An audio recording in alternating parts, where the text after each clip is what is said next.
Once again welcome back to my channel Raju Gupta classes. अभी जो question हम बोर्ड में लिखे हुए हैं क्वेश्चन नंबर 22 डिप्रीशिएशन का है, एसएम शुक्ला का है। आप लोग करने पर हम बना रहे हैं। चलिए सेम क्वेश्चन या फिर भी हम बनाते हैं। देखिए बोर्ड में लिखा हुआ क्वेश्चन आप लोग बुक से मिलाइए और जो लोग हमको बराबर देखते हैं वो लोग देखिए और समझिए कैसे बना रहे हैं। आप लोग से ही रिक्वेस्ट करेंगे कि पूरा क्वेश्चन देखिए, अभी खाली स्क्रीनशॉट लेके लिखने से कुछ होगा नहीं, समझना पड़ेगा कैसे बनाने। तो जैसा अभी तो आप लोग बना रहे हैं, एग्जाम में नहीं बना पाइएगा। तो चलिए क्वेश्चन को स्टार्ट करते हैं। स्टार्ट करने के पहले यही रिक्वेस्ट करेंगे कि यदि आप लोग नया हैं तो जरूर से सब्सक्राइब कीजिए। On 1 April 2010 A machine was purchase for ₹27,000। क्या बोला? 1 अप्रैल 2010 को एक मशीन खरीदा गया 27,000 में and it's life time is 5 years. इसका जीवन काल कितना है? 5 साल है। Estimated residual value 2000। 5 साल बाद इसको हम कितना है बेच सकते हैं? 2000 में। मैंने तब हमको कितना डिप्रीशिएशन लगाना होगा? 27,000 का मशीन था, 2000 रुपये रेसिडुअल वैल्यू है, मतलब 25,000 का डिप्रीशिएशन लगेगा। ठीक है।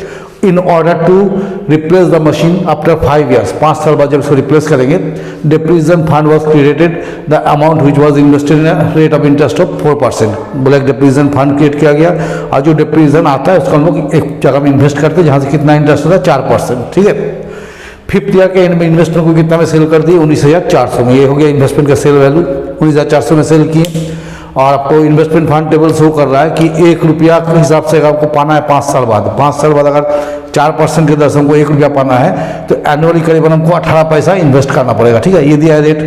तो चलिए हम लोग सीधा निकालते हैं पर कैलकुलेशन ऑफ एनुअल इन्वेस्टमेंट। यहाँ लिखिए कैलकुलेशन ऑफ एनुअल डिप्रिसिएशन या इन्वेस्टमेंट जो भी बोलिए। देखिए वैल्यू ऑफ एसेट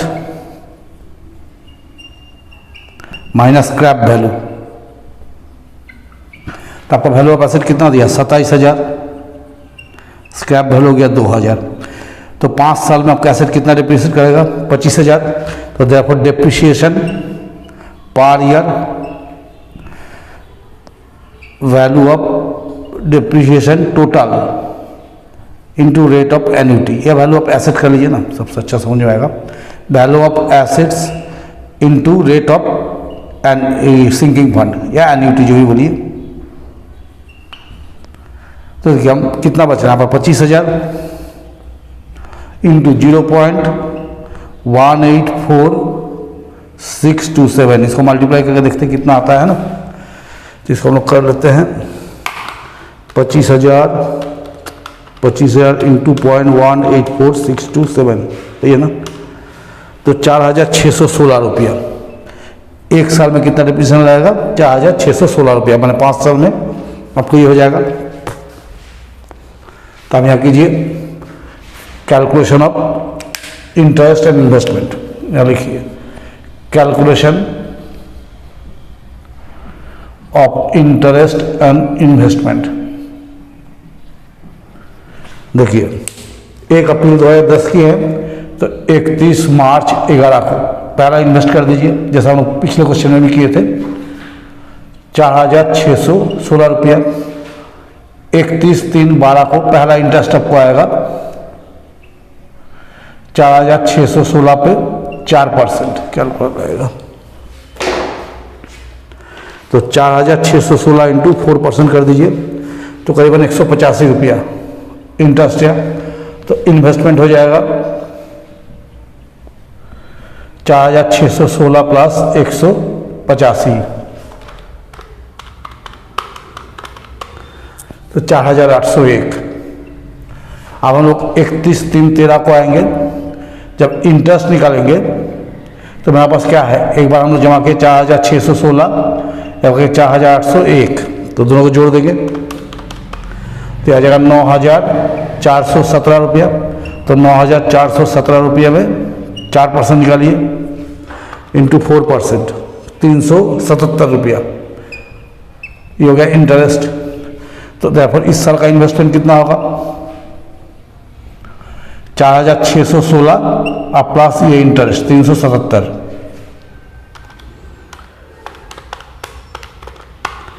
तो 4,993।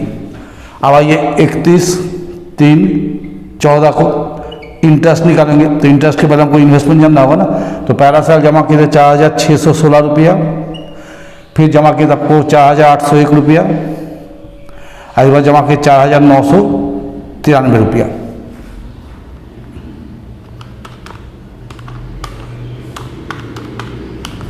तो टोटल हो गया 14,410। इसका 4% निकालिए तो हो गया 576 रुपया। इंटरेस्ट तो देयरफॉर इन्वेस्टमेंट वही 4,616 हर साल अब प्लस 576 इंटरेस्ट, तो आपको हो गया 5,192। फिर 31/3/15 को आएंगे, इंटरेस्ट निकालना होगा। तो क्या क्या इन्वेस्ट हुआ? पहला साल 4,616,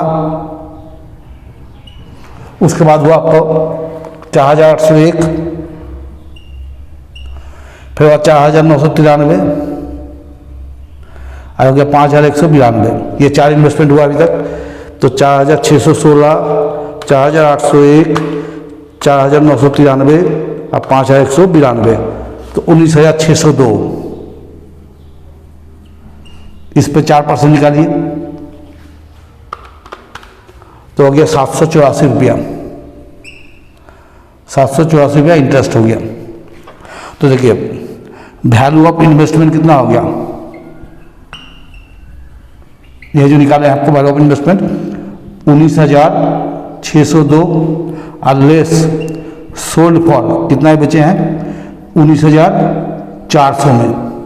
तो लॉस कितना हो गया 202। देखिए यहाँ पर लिखा है ना 19,400 बचे हैं। इसी को इंटरेस्ट चेक कर ले तो मिला कि नहीं मिला है ना।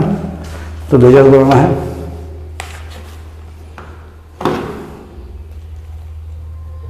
चलिए मिल गया। अब हम लोग क्या करेंगे, एक लेजर पहले यहाँ पर बनाएंगे डिप्रेशन फंड इन्वेस्टमेंट का, फिर हम लोग मीठा मीठा का बनाएंगे ताकि जगह का कमी होता है बोर्ड में। डिप्रेशन फंड इन्वेस्टमेंट एक लेजर ये बनाएंगे।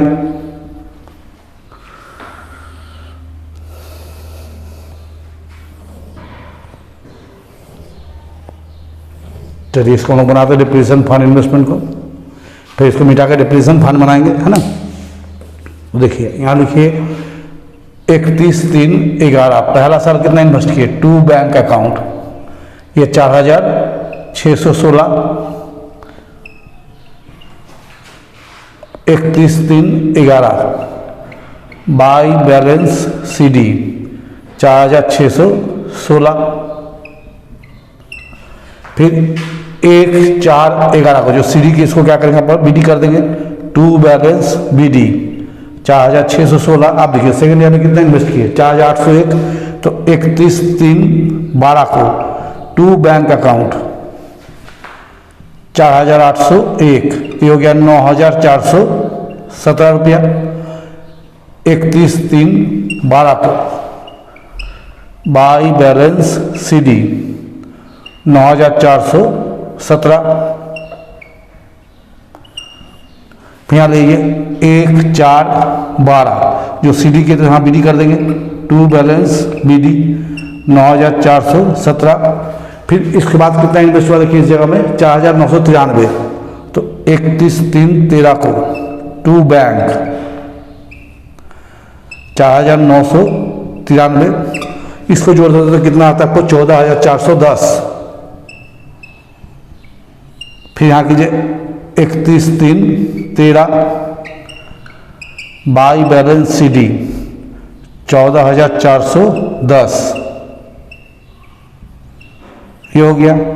फिर 1/4/13 5 साल है, 5 साल तक करना है। 2 बैलेंस BD 14,410। 31/3/14 2 बैंक, इस साल कितना इन्वेस्ट किए थे 5,192। तो मेरा हो गया था 19,602, है ना।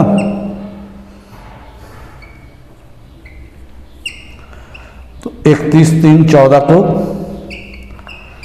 बाई बैलेंस CD 19,602 रुपया। आप इसको कीजिए 1/4/14। लास्ट ईयर में क्या होता है इन्वेस्टमेंट नहीं होता है ना, हम लोग पहले से किए हुए हैं। तो लास्ट ईयर में इन्वेस्टमेंट नहीं करना है। तो लास्ट ईयर में हम लोग क्या किए इन्वेस्टमेंट को कितना बेच दी 19,400 में। बाई बैंक 19,400, तो लॉस हो गया।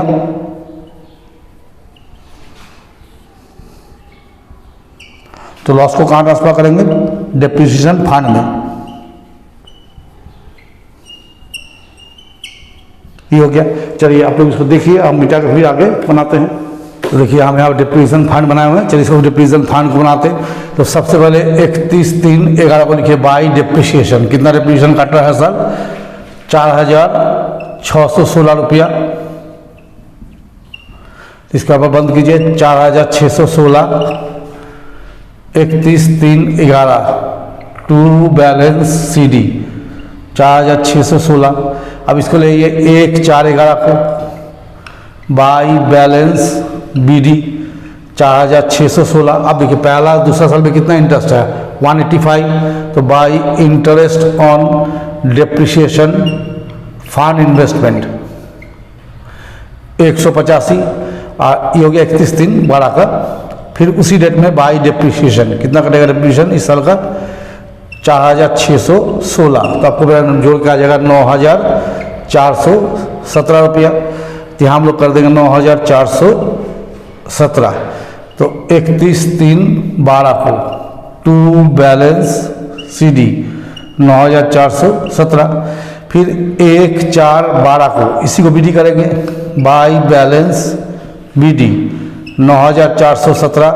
अब 31/3/13 को देखिए सेकेंड इंटरेस्ट कितना आया? ये आ गया सेकेंड 377। तो by interest on depreciation fund investment 377। अब प्लस इस साल का डेप्रिसिएशन बाई डेप्रिसिएशन 4,616। ये तीनों जब हम जोड़ते थे कितना आता है मेरा आ जाएगा इसको जोड़ने से 14,410 है ना। 14,410 यही सब देख रहे हैं टोटल, इसलिए कैलकुलेट यूज नहीं कर रहे। आएगा तो उतना ही 14,410। तो 31/3/13 को कर दिए टू बैलेंस CD 14,410। फिर 1/4/13 को जो CD की इसको BD कीजिए बाई बैलेंस BD 14,410। 31/3/14 को देखिए कितना इंटरेस्ट है? 576 नहीं सर 576 आया है। ठीक है हाँ तो सर इंटरेस्ट कहाँ निकालें? हाँ ठीक है। तो by interest on depreciation fund investment इस बार आ गया 576 रुपये इंटरेस्ट। अब बाई डेप्रिसिएशन फिर इस साल का डेप्रिसिएशन लगा दीजिए कितना है? 4,616। तो हो गया 19,602 रुपया। तो नियम से हमें कितना चाहिए? 19,602 रुपया। तो 31/3/14 को कोच कर दीजिए टू बैलेंस CD 19,602। फिर लाइए 1/4/14 बाई बैलेंस BD 19,602 रुपया। बाई 31/3/15 को लिखिए interest on depreciation fund investment कितना इंटरेस्ट आया था देख लीजिए 784 रुपया। जो लास्ट इंटरेस्ट निकालते 784 बाई डेप्रिसिएशन। इस साल का डेप्रिसिएशन कटेगा 4,616। आप लोगों को याद होगा कि उसमें जब हम सेल किए थे तो मेरा लॉस आया था कितना? 202 रुपये का डेप्रिसिएशन फंड इन्वेस्टमेंट 202। एक बार जोड़ के देखते कितना आ रहा है?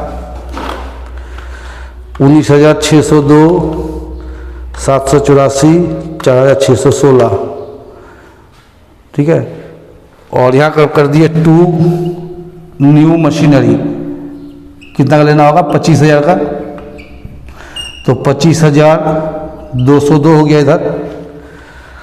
तो यहाँ भी आना चाहिए 25,202। तो जो बच गया उसको लिख दिए by profit and loss account करीबन 200 आएगा है ना।